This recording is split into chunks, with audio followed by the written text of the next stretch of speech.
ఇప్పుడు మలబద్ధకం అంటే మనం ఇంగ్లీష్‌లో మనం కాన్‌స్టిపేషన్ అంటాము. మనం తినే ఆహారము మన నోటి దగ్గర నుంచి కింది వరకు వచ్చేదాన్ని మనకు నార్మల్ ఒక స్పీడ్‌లో ఎళ్తుంటది. సో, ఆ స్పీడ్‌లో మనకేమైనా తేడా వచ్చిందనుకోండి, అప్పుడు మనకు మలబద్ధకం అయ్యే ఛాన్సెస్ ఉంటాయి. సో, మెయిన్‌లీ మనకు ప్రైమరీ కాజ్ అనుకోండి. అది నార్మల్ ట్రాన్సిట్ టైమ్ అంటాము. లేకపోతే స్లో ట్రాన్సిట్ టైమ్ అంటాము. ఈ 2 కారణాల వల్ల కూడా మనకు మలబద్ధకం రావచ్చు.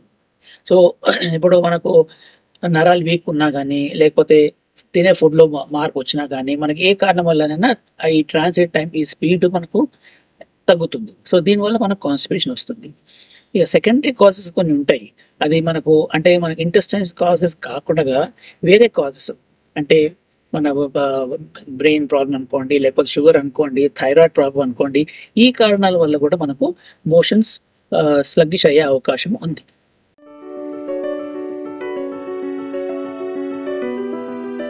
So, mainly primary causes and secondary cause అంటాం.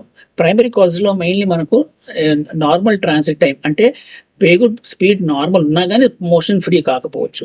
Second thing is slow transit time అంటే పేగులు స్పీడ్ తక్కువుండి మోషన్ కాదు. ఇంకోటి వేరే కాజ్ అంటే సెకండరీ కాజెస్ వేరే కారణాల వల్ల. సపోజ్ టాబ్లెట్స్ వల్ల లేకపోతే షుగర్ వల్ల లేకపోతే థైరాయిడ్ డ్రగ్స్ వల్ల ఆర్ మెంటల్ ప్రాబ్లమ్స్ వల్ల ఎన్నో కారణాల వల్ల దీస్ ఆర్ సెకండరీ కాజ్ అంటే bowel is normal but the cause is somewhere different. So, వేరే కారణం ఎక్కడో ఉంటుంది. దానివల్ల పేగులు ఎఫెక్ట్ అవుతాయి. సో, ప్రైమరీ అంటే పేగు ప్రాబ్లమ్ సంబంధము. సెకండరీ అంటే పేగు నార్మల్ ఉంటుంది. బట్ వేరే ప్రాబ్లమ్ వల్ల కూడా మనకు మోషన్ ఫ్రీ కాకపోవడం అవుతుంది.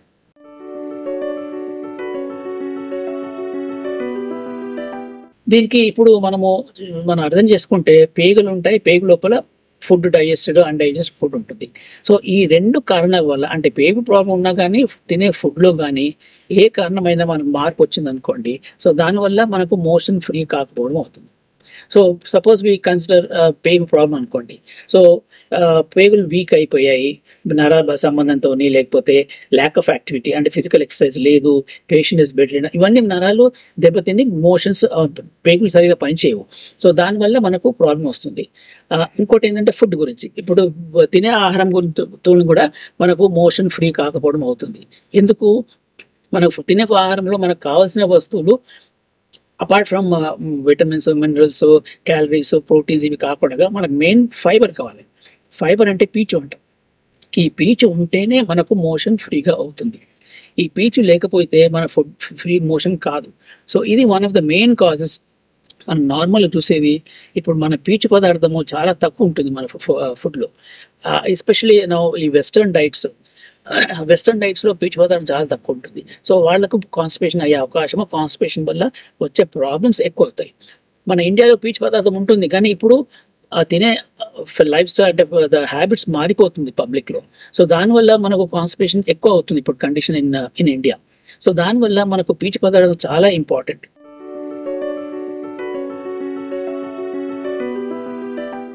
టాయిలెట్ ట్రైనింగ్ అంటాం పిల్లలకి.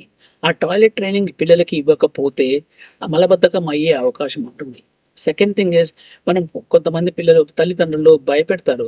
ఇక్కడ మోషన్‌కెళ్ళొద్దు, అక్కడెళ్ళొద్దు, అక్కడ ఫెసిలిటీ లేదు. దానివల్ల వాళ్ళు ఆపుకోవడం అవుతుంది. ఆ ఆపుకోవడం వల్ల ఆ సెన్సేషన్స్ తగ్గిపోతుంది. బ్లంట్ అయిపోతుంది. అంటే over a period of time అది అలాగే అలవాటైపోతుంది. అంటే ఆపుకోవాలి.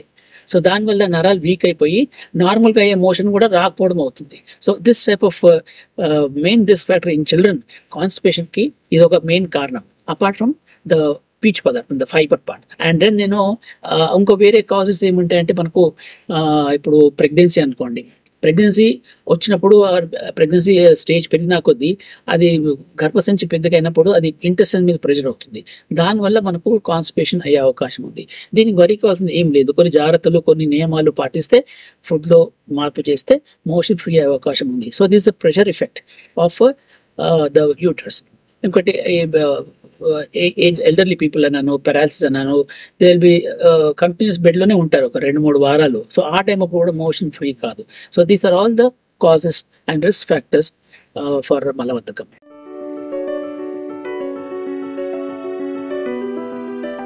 ఇప్పుడు జనరల్‌గా మోషన్ రోజు వెళ్ళేవాడికి ప్రాబ్లమ్ ఉండదు. కానీ మోషన్ రాలేదనుకోండి వాళ్ళకేమవుతుందంటే కడుపు ఉబ్బసం అవుతుంది. క ఆహ్, కింద నుంచి గ్యాస్ వస్తుంది. ఎందుకంటే అది పదార్థం లోపల ఉంది కాబట్టి ఇట్ హ్యాస్ టు, అక్కడ గ్యాస్ ఎమినేట్ అవుతుంది, ఆ గ్యాస్ ఎమినేట్ అవుతుంది, it has to come out. So దానివల్ల చెడు వాసనలు వస్తుంటాయి. అండ్ మనకు ఈ కడుపు ఉబ్బసము, కడుపు డిస్టెన్షన్ అంటాం, ఆ డిస్టెన్షన్ కూడా ఎక్కువయ్యి పైన ప్రెషర్ అయ్యి స్టమక్ పైన ప్రెషర్ అయ్యి ఆకలి తగ్గిపోవడము, ఇవన్నీ ఉంటాయి. దీనివల్ల మనకు ఇంకేమంటే ఇంకా వేరే ప్రాబ్లమ్స్ వచ్చే అవకాశం ఉంది. ఈ ఒకసారి మోషన్ హార్డ్ అయింది అనుకోండి, దానివల్ల వాళ్ళు మళ్ళీ ఇంకా స్ట్రెయిన్ చేస్తారు. ఆ స్ట్రెయిన్ చేసినప్పుడు మళ్ళీ రిఫ్లెక్స్గా మనకు అన్నీ ఒక సైకిల్ లాగా మారిపోతుంది. ఆ స్ట్రెయిన్ చేసినప్పుడు మళ్ళీ మనకు వేరే ప్రాబ్లమ్స్ వస్తాయి, లైక్ హర్నియా కానీ లేకపోతే ఏదైనా ఆయాసము, ఇవన్నీ కొంచెం వేరే అన్ని స్ట్రెస్ రిలేటెడ్ ఫ్యాక్టర్స్ ఎక్కువైపోతాయి. అండ్ దెన్ బికాస్ మోషన్స్ కాలేదనుకోండి, అక్కడ కింద ద్వారం ఉంటుంది, ఏనస్ అంటాము, ఆ ఏనస్ దగ్గర కూడా మనకు ప్రాబ్లమ్స్ వస్తుంటాయి. ఏమవుతుందంటే ఒక హార్డ్ మోషన్ అయిందనుకోండి, దట్ ఏనస్ రిలాక్సేషన్ కాదు, కాకపోతే అది ఇంకా మనం స్ట్రెయిన్ చేసాం కూడా అక్కడ కట్స్ వస్తాయి, అది ఫీచర్స్ అంటాము. లేని పైల్స్ కూడా డెవలప్ కావచ్చు. సో దీనివల్ల మనకు చాలా ఇబ్బంది అవుతుంది. అందుకనే సో ఎర్లీ స్టేజ్లోనే మనము మలబద్ధకం మేనేజ్ చేసుకుంటే ఈ లేట్ ప్రాబ్లమ్స్ రాకుండా ఉంటాయి.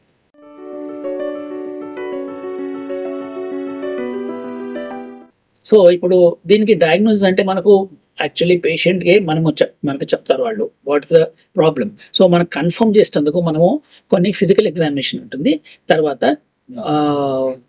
ఇంటర్నల్ ఎగ్జామినేషన్స్ ఉంటాయి. సో ఫిజికల్ ఎగ్జామినేషన్ అంటే మనము ఏం చూస్తాము, బయట ఆ ఏనస్ దగ్గర ఎక్కడ మనకు కారణాలు ఉన్నాయా, ఆ కాన్స్టిపేషన్ కారణం ఏముందా అంటే, కొంతమందికి ఏమవుతుందంటే ఫిషర్స్ ఉంటాయి, ఆ ఫిషర్స్ వల్ల వాళ్ళు నొప్పి అవుతుంది మోషన్ పాస్ చేసేటప్పుడు. సో ఆ మోషన్ రావద్దని వాళ్ళు ఆపుకుంటారు ఫిషర్ వల్ల. సో దానివల్ల మనకు ఆ కారణం తెలుస్తుంది, ఫిషర్ వల్ల కాన్స్టిపేషన్ అంటే అని. అప్పుడు మనం ఫిషర్ ట్రీట్మెంట్ తీసుకుంటే మనకు మోషన్ ఫ్రీగా అవుతుంది. సెకండ్ థింగ్ ఇస్ అక్కడ ఏనల్ స్టెనోసిస్ అంటాం, ఏనల్ స్పాజమ్స్ అంటాం, అది మన ఫిజికల్ ఎగ్జామినేషన్ మనకు తెలుస్తుంది. అంటే మనం రెక్టల్ ఎగ్జామినేషన్ అంటాం, అంటే ఫింగర్ పెట్టి ఏనస్ దగ్గర పెట్టి చూస్తే అక్కడ టైట్ ఉంటుంది స్ఫింక్టర్. సో ఆ స్ఫింక్టర్ టైట్ వల్ల కూడా మనకు మోషన్ ఫ్రీ కాదు. So this is another way of diagnosing the cause of the constipation. అంటే కాన్స్టిపేషన్ కారణం మనకు ఇక్కడ తెలుస్తుంది. నెక్స్ట్ థింగ్ ఏంటంటే మనకు ఫింగర్ పెట్టినప్పుడు ఏమైనా హార్డ్ ఫీకల్ మాస్ అంటాం, ఫీకల్ ఇంపాక్షన్ అంటాం, అంటే ఒక కొన్ని రోజుల పాటు మోషన్ కాలేదనుకోండి, ఆ మోషన్ అక్కడ గట్టి పడిపోతుంది, that's known as faecal impaction. ఆ గట్టిపడి దాన్ని కూడా మనకు ఫింగర్ పెడితే మనకు తెలుస్తుంది. సో ఈ కారణంగా వరకు మోషన్ ఫ్రీ కాకపోవచ్చు. సో దానికి ట్రీట్మెంట్ కొంచెం వేరేగా ఉంటుంది. సో ఇవి మెయిన్ కారణాలు మనము చూసుకోవాలి. ఇవి చూసిన తర్వాత మనకు ఇంకా వేరే కారణాలు కావాలి అంటే, ఇవి లేకపోతే ఇది నార్మల్ ఉంది, ఫిషర్ లేదు, పైల్స్ లేదు, ఆర్ ఫీకల్ ఇంపాక్షన్ లేదు, అప్పుడు ఎందుకు మళ్ళీ ఇంకా మోషన్ ఫ్రీ రావడం లేదు అని చూసేందుకు దీనికి సిగ్మాడోస్కోపీ అండ్ కొలనోస్కోపీ అని టెస్ట్లు ఉంటాయి. ఈ టెస్ట్లు ఏంటంటే చిన్న ట్యూబ్స్ లైట్ అన్నమాట కింద నుంచి పంపించేసి అక్కడ లోకల్ కాజెస్ ఏమైనా ఉందా లేదా అని చూస్తాను. అక్కడ మోషన్ చూడొచ్చు, లేకపోతే ఏదైనా గడ్డలు ఉన్నాయని తెలుస్తుంది, ఏమైనా క్యాన్సర్ ఉందా లేదని తెలుస్తుంది. ఈ కారణాలు కూడా మనము దాంట్లో డయాగ్నోస్ చేయొచ్చు, సిగ్మాడోస్కోపీ అండ్ కొలనోస్కోపీ.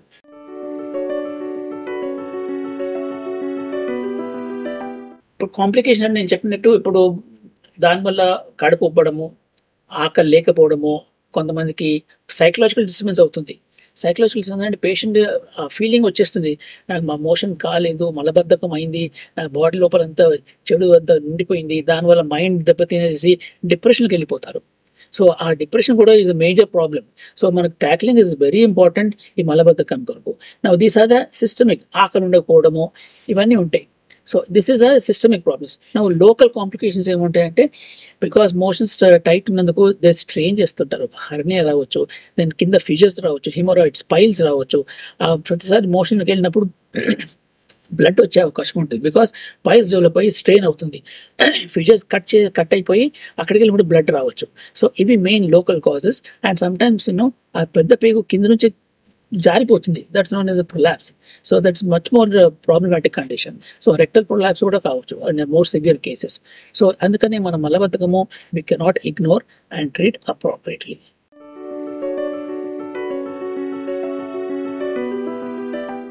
ఇప్పుడు చిల్డ్రన్లో నేను చెప్పినట్టు మనకు వాళ్ళకు 1-2 years కాగానే పిల్లవాడు పుట్టిన తర్వాత పేరెంట్స్ బాబుకి బాగా టాయిలెట్ ట్రైనింగ్ ఇవ్వాలి.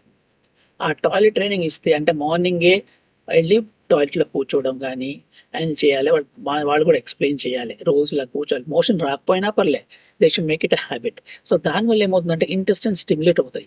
ఆ stimulation is like a machine. Intestines ఒక మెషిన్ లాగా. మనం మెషిన్‌ని ట్రైన్ చేస్తున్నాం. మార్నింగ్ ఇది కావాలి. సో ఆ పద్ధతితోనే రిఫ్లెక్స్‌గా వచ్చేస్తుంది. సో ఇది చేయకపోతే ముందుకు పిల్లలకి మార్నింగ్ మోషన్ కాకుండా రాకపోవడము, లేకపోతే స్కూల్‌కి వెళ్ళిన తర్వాత అక్కడ ఆపుకోవడము, లేకపోతే ఎన్నో రకాల కారణాలతోనే అప్పటికి వాళ్ళకి కాన్స్టిట్యూషన్ డెవలప్ అవుతాయి. సో ఈ life style is very important for అంటే టాయిలెట్ ట్రైనింగ్ అంటాం. చిన్నప్పటి నుంచి వీళ్ళకి చేయించాలి. Now second thing is the food habits. ఈ food habits is main cause అండి. చాలా మందికి ఈ ఫుడ్ తినడం వల్ల నేను చెప్పాను కదా కాజెస్‌లో పీచు పదార్థం లేకపోతే మనకు మోషన్ బద్ధకం అయ్యే అవకాశం ఉంది. పీచు పదార్థం దేంట్లో ఉంటాయి. అంటే మన చిన్నప్పటి నుంచే మనకు పిల్లలకి ఈ పీచు పదార్థం ఫుడ్ ఇస్తుంటే వాళ్ళకు ఇంటెస్టైన్స్ బాగా పనిచేస్తాయి. మోషన్ ఫ్రీగా అవుతుంది. బాడీ కూడా హెల్తీ ఉంటుంది. ఇంటెస్టైన్స్ హెల్తీ ఉంటేనే మొత్తం బాడీ హెల్తీ ఉంటాయి. ఎందుకంటే there lot of things in the intestines which effect the body. అంటే అక్కడ మైక్రోఫ్లోరా ఇవన్నీ మనకు ఎన్నో ఉంటాయి. సో అది దాంతోనే మన బాడీ, మైండ్, బ్రెయిన్, హార్ట్ అన్ని మంచి పని చేస్తాయి. మెయిన్ ఇది మోషన్ ఫ్రీగా ఉంటుంది. So then connected to the diet. So డైట్‌లో పీచు పదార్థం ఇంపార్టెంట్. పీచు పదార్థం దేంట్లో ఉంటాయి? మెయిన్‌లీ ఫ్రూట్స్‌లో ఉంటాయండి. ఫ్రూట్స్‌లో అంటే ఇప్పుడు యాపిల్ అనుకోండి, బనానా అనుకోండి, పపాయ అనుకోండి, ఆరెంజెస్ అనుకోండి, ఇవన్నీ ఫ్రూట్స్‌లో పీచు పదార్థం ఎక్కువ ఉంటుంది.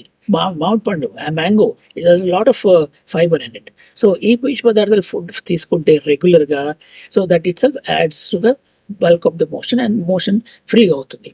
దెన్ నేను ఆకుకూరలు తీసుకోవడం. ఆకుకూరలు నెక్స్ట్ ఇస్ ఇది కూడా మనకు పీచు పదార్థం కొంచెం ఎక్కువ ఉంటుంది. But not as much as the fruits. But so ఆకుకూరలు తీసుకోవాలి. అండ్ దెన్ ఇది carrot, beetroot and all beans, peas ఇవన్నీ కొంచెం పీచు పదార్థం ఎక్కువ ఉంటుంది. సో ఇవన్నీ ప్రతి రోజు ఈ పీచు పదార్థాలు ఉన్న ఫుడ్ తీసుకుంటే మన మోషన్ ఫ్రీగా ఉంటుందండి.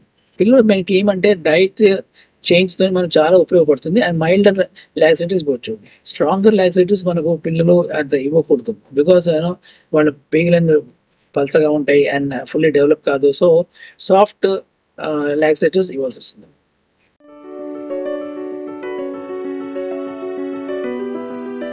ఇప్పుడు ఈ ఈ నేను చెప్పినట్టు డైట్‌లో పెద్దవాళ్ళు కూడా మనకు they are not following the Indian standard Indian fiber rich diet. ఈ ఫైబర్ రిచ్ డైట్ ఇస్ చాలా ఇంపార్టెంట్. అందరూ ఇప్పుడు వెస్టర్న్ డైట్స్ మారుతున్నారు. ఈ వెస్టర్న్ డైట్‌లో ఈ ఫాస్ట్ ఫుడ్‌లో there is no fibre at all. మీరు చూస్తే వాళ్ళు కూల్ డ్రింక్స్ ప్రతిసారి ఫుడ్ కనపడి కూల్ డ్రింక్ తాగుతారు. పిజ్జాస్, బర్గర్స్ దాంట్లో there is no fibre at all. అంతా maida and then cheese, butter అవి ఇవి ఉంటాయి. సో దానివల్ల మనకు ఓవర్ పీరియడ్ ఆఫ్ టైమ్ ఏమవుతుందంటే దేర్ ఇస్ బబుల్స్ స్లగ్గిష్ అయిపోతాయి. ఒకసారి తింటే ఏం కాదు కానీ అది రెగ్యులర్ ఫీచర్ పెట్టి తీసుకుంటే bowels are getting untrained. They are getting sluggish. So దానివల్ల మోషన్స్ ఫ్రీ కాకపోవడం ఉంటుంది. నేను చెప్పాను కదా మోషన్ ఫ్రీ కాకపోవడంతో ఎన్నో కాంప్లికేషన్స్ వస్తాయి బాడీ మీద. సో అందుకనే this is one of the main factor. And ఇంకోటి ఫిజికల్ యాక్టివిటీస్ ఇంపార్టెంట్. ఇప్పుడు పిల్లలు ఎట్లాగో ఫిజికల్ యాక్టివిటీ ఉంటుంది. పెద్దవాళ్ళు కూడా ఫిజికల్ యాక్టివిటీ తగ్గిపోతుంది ఇప్పుడు ఈ మధ్య. Because of so many factors.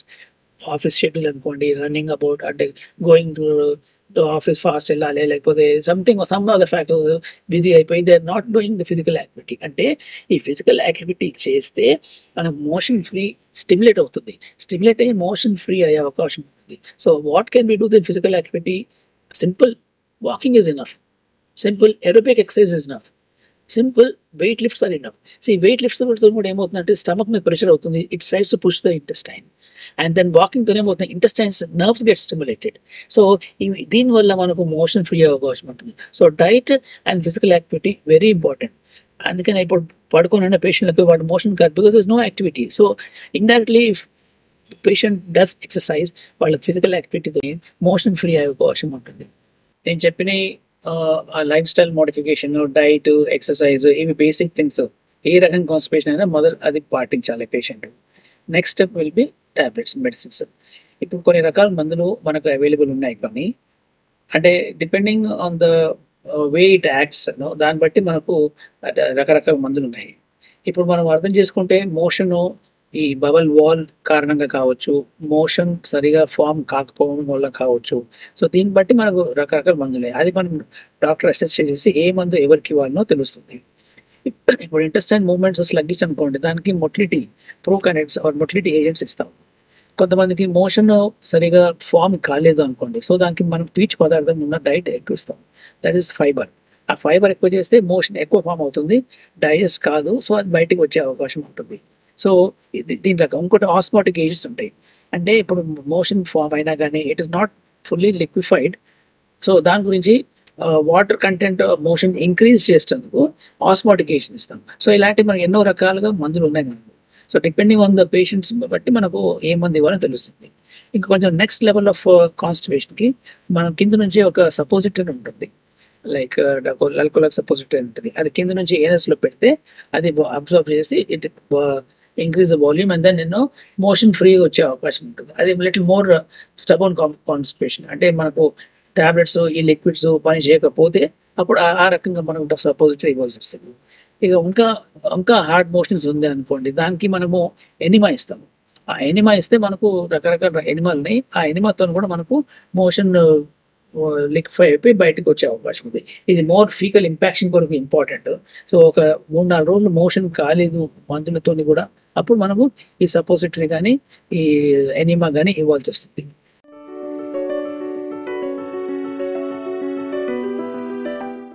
ఈ food habits is main cause అండి. చాలా మందికి ఈ ఫుడ్ తినడం వల్ల నేను చెప్పిన కాజెస్లో పీచు పదార్థం లేకపోతే మనకు మోషన్ బద్ధకం అయ్యే అవకాశం ఉంది.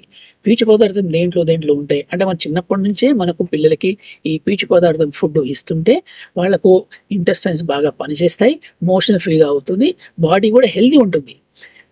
ఇంటెస్టైన్స్ హెల్దీ ఉంటేనే మొత్తం బాడీ హెల్దీ ఉంటాయి. ఎందుకంటే they lot of things in the intestines which effect the body. అంటే అక్కడ మైక్రోఫ్లోరా ఇవన్నీ మనకు ఎన్నో ఉంటాయి. సో అది దాంతో మన బాడీ, మైండ్, బ్రెయిన్, హార్ట్ అన్ని మంచి పని చేస్తారు. మెయిన్ ఇది మోషన్ ఫ్రీగా ఉంటుంది. So then connected to the diet. So డైట్లో పీచు పదార్థం ఇంపార్టెంట్. పీచు పదార్థం దేంట్లో ఉంటాయి? మెయిన్లీ ఫ్రూట్స్లో ఉంటాయండి. ఫ్రూట్స్లో అంటే ఇప్పుడు యాపిల్ అనుకోండి, బనానా అనుకోండి, పపాయ అనుకోండి, ఆరెంజెస్ అనుకోండి, ఇవన్నీ ఫ్రూట్స్లో పీచు పదార్థం ఎక్కువ ఉంటుంది. మామిడి పండు, mango, lot of fibre in it. So ఈ పీచు పదార్థాలు ఫుడ్ తీసుకుంటే రెగ్యులర్గా, so that it self ads to the bulk of the motion and motion ఫ్రీగా అవుతుంది. దెన్ నేను ఆకుకూరలు తీసుకోవడం. ఆకుకూరలు నెక్స్ట్ ఇది కూడా మనకు పీచు పదార్థం కొంచెం ఎక్కువ ఉంటుంది, but not as much as the fruits, but so ఆకుకూరలు తీసుకోవాలి. అండ్ దెన్ ఇది carrot, beetroot and all beans, peas, ఇవన్నీ కొంచెం పీచు పదార్థం ఎక్కువ ఉంటుంది. సో ఇవన్నీ ప్రతి రోజు ఈ పీచు పదార్థాలు ఉన్న ఫుడ్ తీసుకుంటే మన మోషన్ ఫ్రీగా ఉంటుందండి.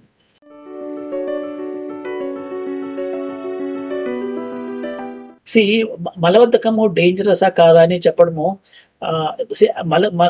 కొంచెము it's a delicate question, because మలబద్ధకము itself is not dangerous.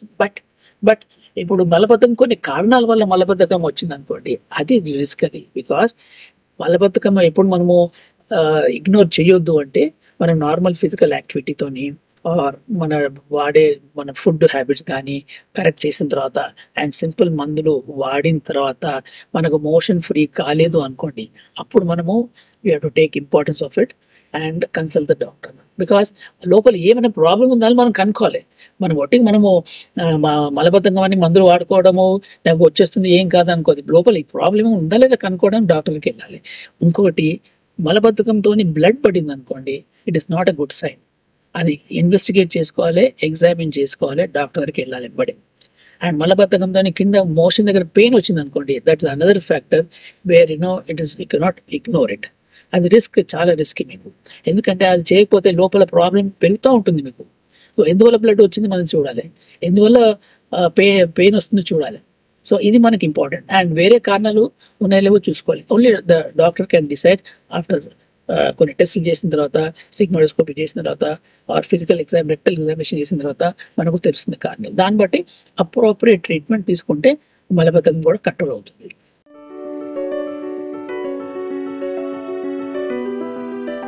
ఇప్పుడు మలబద్ధకం జెనెటిక్ అని చెప్పడము కష్టము, కానీ ఫ్యామిలీలో మలబద్ధకం ఉండే అవకాశం ఉంది. ఎందువల్ల? ఫుడ్ సేమ్ ఉంటుంది కాబట్టి. పేరెంట్స్ తినే ఫుడ్ కూడా చిల్డ్రన్ తింటారు కాబట్టి సేమ్ ప్రాబ్లం వాళ్ళకు కూడా రావచ్చు, పిల్లలకు రావచ్చు, పెద్దవాళ్ళకి రావచ్చు. So we cannot say it's the genetic there, but there's a very few conditions. కొంతమందికి ఇంటెస్టైన్స్ వీక్ అయ్యి దానివల్ల కూడా కొంతమందికి రావచ్చు. So otherwise it's common environment which is వాళ్ళ పేరెంట్స్ ఎక్సర్సైజ్ చేయరు, పిల్లలు కూడా ఎక్సర్సైజ్ చేయరు. So that's both together the causes are same. సో దానివల్ల అందరికీ వాళ్ళు మొత్తంగా రావచ్చు.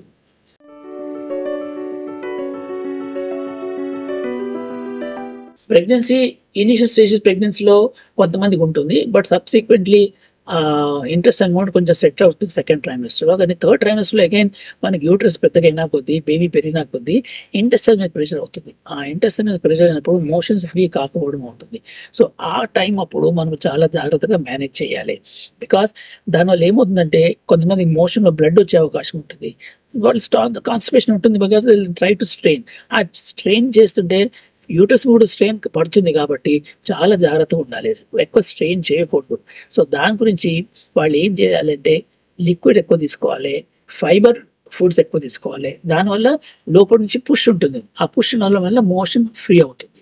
సో దానివల్ల బ్లడ్ తగ్గుతుంది. ఎందుకంటే మందులు వాడచ్చు కానీ అవసరం ఉంటేనే వాడాలి ప్రెగ్నెన్సీలో.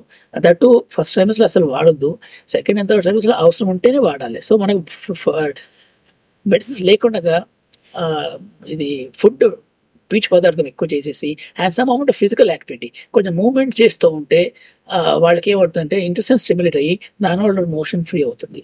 సో స్టిల్ ఇంకా కాకపోతే ఇంకా మందులు జాగ్రత్తగా వాడాలి, అంటే డాక్టర్ని అడిగి ఏ మందులు వాడాలో తెలుస్తుంది.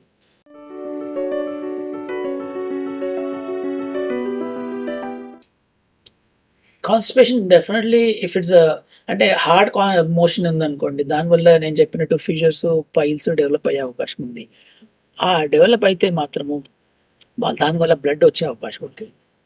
కానీ ఇంకో కారణం కూడా ఉంది, ఇంటెస్టైన్ లోపల కూడా ఏదైనా పాలిప్ అనుకోండి, ఏదైనా గడ్డ అనుకోండి, క్యాన్సర్ అనుకోండి, దానివల్ల కూడా మోషన్లో బ్లడ్ వచ్చే అవకాశం ఉంది. అందుకనే నేను చెప్పాను కదా, కాన్స్టిపేషన్ వాళ్ళకి మోషన్ బ్లడ్ వస్తే చాలా ఇంపార్టెంట్గా సీరియస్గా తీసుకోవాలి, వెంటనే డాక్టర్ని కలవాలి.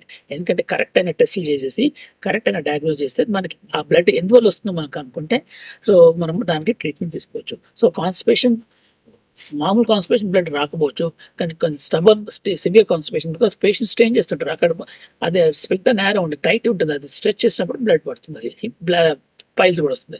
బట్ ఇది లోకల్ కాజ్, ఇన్సైడ్ కాజ్ ఉంటాయి, అవి క్యాన్సర్ కానీ ఏదైనా ఉండొచ్చు. సో దానికి జాగ్రత్తగా మందులు తీసుకోవాలి, డయాగ్నోస్ చేసుకోవాల్సి వస్తుంది.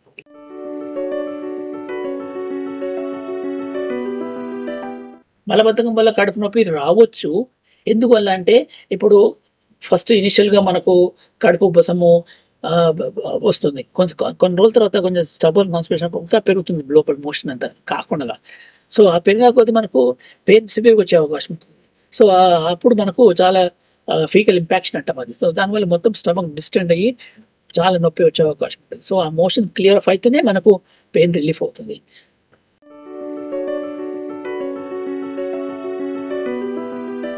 మలబద్ధకం వల్ల చెస్ట్ పెయిన్ రావచ్చు, ఎందుకంటే ఈ బ్యాక్ ప్రెషర్తోనే కింద మోషన్ ఫ్రీ కాకపోతే ఇంటెస్టైన్ పెరిగి డిస్టెండ్ అయ్యి చెస్ట్ మీద డయాఫ్రమ్ మీద ప్రెషర్ చెస్ట్ హెవీనెస్ రావచ్చు. యాక్చువల్ పెయిన్ కాకుండా చెస్ట్ హెవీనెస్ అంటాం.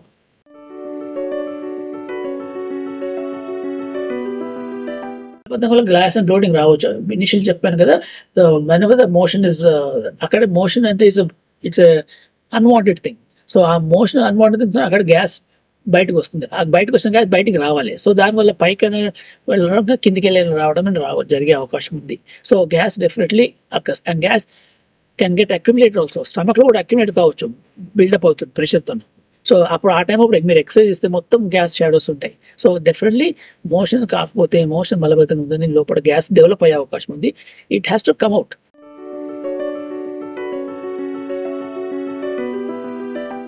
మలబద్ధకం వల్ల వెయిట్ మనకు డైరెక్ట్ ఎఫెక్ట్ ఉండదు, కానీ ఇప్పుడు కొంతమందికి థైరాయిడ్ ఉందనుకోండి, థైరాయిడ్ వల్ల వెయిట్ పెరిగి థైరాయిడ్ వల్ల మలబద్ధకం రావచ్చు.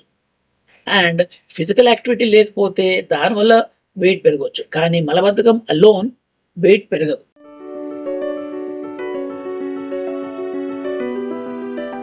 ఇప్పుడు చాలామంది కాల్షియం టాబ్లెట్స్ వాడుతూ ఉంటారు, especially middle age and elderly people. Bones week అని, లేకపోతే మెనోపాజల్ అని ఎన్నో కారణాలుగా కాల్షియం వాడుతున్నారు. ఇంకో రకం కాల్షియము ఏమంటే మన యాంటాసిడ్స్ ఉంటాయి. ఎస్టీడీ కొరకు ఈ జెల్స్ లాంటివి లేకపోతే ఇంకా వేరే యాంటాసిడ్స్ దాంట్లో కూడా కాల్షియం కార్బోనేట్ అవన్నీ ఉంటాయి. సో ఈ కాల్షియం వల్ల కూడా మోషన్ గట్టిగా అయ్యే అవకాశం ఉంటుంది. సో మలబద్ధకం అయ్యే ఛాన్సెస్ ఉంటాయి. సో అలాంటి ఉన్నప్పుడు ఆ కాల్షియం టాబ్లెట్స్ మార్చాల్సి వస్తుంది. ఆర్ కాల్షియం ఆపేసి వేరే మందులు ఇవ్వాల్సి వస్తుంది. ఇప్పుడు ఎస్టీడీ కొరకు వేరే మందులు ఇవ్వాలి, కాల్షియం యాంటాసిడ్స్ ఆపేసి ఈ బోన్స్ కొరకు కొన్ని రోజులు ఆపి మళ్ళీ కొన్ని రోజుల తర్వాత మార్చాల్సి వస్తుంది. కొంతమందికి వేరే రకం కాల్షియం సాల్ట్స్, కొంతమంది కొన్ని కాల్షియం సాల్ట్స్తో వస్తుంది, కొంతమంది వేరే సాల్ట్స్తో వస్తుంది. సో ఏది ఏ పేషెంట్ సూట్ అవుతుందో అది చూసి మనం వాడాల్సి వస్తుంది. So calcium one of the side effect ఏమంటే దానికి కాన్స్టిపేషన్ వచ్చే అవకాశం ఉంది.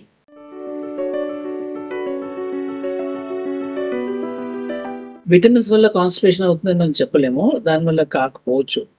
విటమిన్స్కి కాన్స్టిపేషన్ సంబంధం లేదు.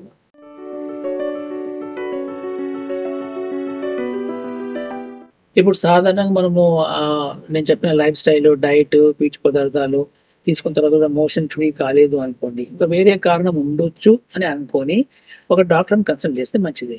Better to consult a gastroenterologist, because వాడు స్పెషలైజ్డ్ కాబట్టి దాంట్లో ఏం టెస్టులు చేయాలో, ఎందువల్ల కాన్స్టిపేషన్ అవుతలేదో వాళ్ళు అనలైజ్ చేసేసి దాన్ని బట్టి అప్రోప్రియేట్ మందులు చేసి వాళ్ళు డయాగ్నోస్ చేసి ఏం చేయాలో కరెక్ట్గా చెప్తారు.